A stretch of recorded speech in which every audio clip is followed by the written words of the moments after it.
بسم اللہ الرحمن الرحیم۔ السلام علیکم، میرے آپ سبھی سے التجا ہے کہ ایک مرتبہ درود ابراہیمی پڑھ لیجیے گا۔ بسم اللہ الرحمن الرحیم۔ اللہم صلی علی محمد وعلی آل محمد کما صلیت علی ابراہیم وعلی آل ابراہیم انک حمید مجید۔ اللہم بارک علی محمد وعلی آل محمد کما بارکت علی ابراہیم وعلی آل ابراہیم انک حمید مجید۔ بسم اللہ الرحمن الرحیم۔ اے محبوب صلی اللہ علیہ وآلہ وسلم، کیا تم نے نہ دیکھا تھا اسے جو ابراہیم علیہ السلام سے جھگڑا اس کے رب کے بارے میں، اس پر کہ اللہ نے اسے بادشاہی دی، جبکہ ابراہیم علیہ السلام نے کہا کہ میرا رب وہ ہے کہ جلاتا اور مارتا ہے۔ بولا میں جلاتا اور مارتا ہوں۔ ابراہیم علیہ السلام نے فرمایا تو اللہ سورج کو لاتا ہے پورب مشرق سے، تو اس کو پچھم مغرب سے لے آ، تو ہوش اڑ گئے کافر کے، اور اللہ راہ نہیں دکھاتا ظالموں کو۔ بسم اللہ الرحمن الرحیم۔ آج جو بات میں آپ لوگوں سے ڈسکس کروں گی وہ یہ ہے کہ اس آیت میں غرور و تکبر کا بیان ہے کہ تمام زمین کی سلطنت عطا فرمائی، اس پر اس کے بجائے شکر و طاعت کے تکبر کیا اور ربوبیت کا دعویٰ کرنے لگا۔ اس کا نام نمرود بن کنعان تھا۔ سب سے پہلے سر پر تاج رکھنے والا یہی ہے۔ جب حضرت ابراہیم علیہ السلام نے اس کو خدا پرستی کی دعوت دی، خواہ آگ میں ڈالنے جانے سے قبل یا اس کے بعد، تو وہ کہنے لگا کہ تمہارا رب کون ہے جس کی طرف تم ہمیں بلاتے ہو؟ یعنی اجسام میں موت و حیات پیدا کرتا ہے۔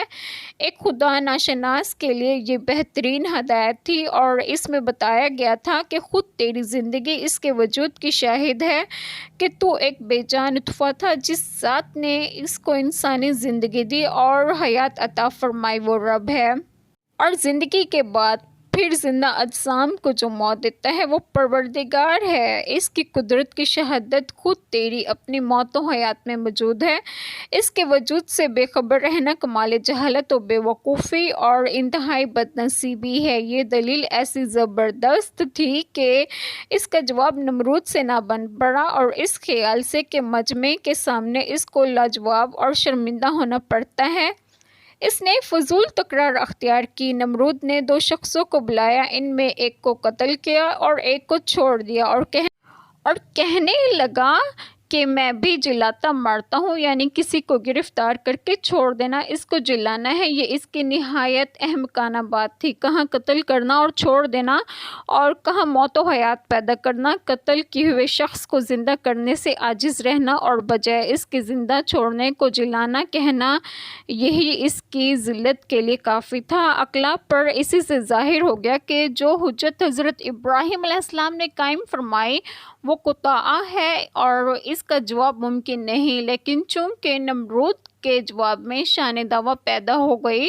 تو حضرت ابراہیم علیہ السلام نے اس پر مناظرانہ گرفت فرمائی کہ موت و حیات کا پیدا کرنا تیرے اختیار میں نہیں، اے ربوبیت کے جھوٹے مدعی۔ تو اس سے آسان کام کر ہی دکھا جو ایک متحرک جسم کی حرکت کا بدلنا ہے۔